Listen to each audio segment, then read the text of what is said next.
তা মানুষের হৃদয়ে যেমন হাহাকার তোলে, তেমনি অবলা প্রাণীদের জগতেও তা এক বিষাদময় বাস্তব। জাপানের এক চিড়িয়াখানায় মাহারা এক ছোট্ট ম্যাকাও বানর ছানার গল্পটি ঠিক তেমনই বুক ফাটা বেদনার।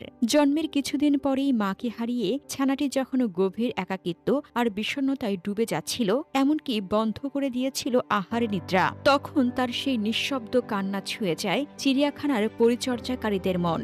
বনের সঙ্গী বা খাঁচার অন্য বানরদের সঙ্গে নিজেকে মানিয়ে নিতে ব্যর্থ হওয়া এই শিশুটির জন্য পরিচর্যাকারীরা এগিয়ে দেন একটি সাধারণ নরম তুলতুলে খেলনা। কিন্তু সেই জড়বস্তুটি ছানাটির কাছে হয়ে ওঠে তার পুরো পৃথিবী। সেটিকে পরম মমতায় বুকে আঁকড়ে ধরে সে খুঁজে পায় তার হারিয়ে যাওয়া মায়ের উষ্ণতা। বর্তমানে সেই খেলনাটিকে ঘিরেই কাটে তার প্রতিটি মুহূর্ত। সেটিকে পাশে নিয়ে সে ঘুমায় আর শক্ত করে জড়িয়ে ধরে ভুলে থাকার চেষ্টা করে মাতৃহীনতার সেই তীব্র যন্ত্রণা। ভাইরাল হওয়া এই দৃশ্যটি আমাদের আবারও মনে করিয়ে দেয় যে ভালোবাসা আর আশ্রয়ের তৃষ্ণা কোনো সীমানা মানে না, হোক তা মানুষ কিংবা বনের কোনো অবুঝ প্রাণী।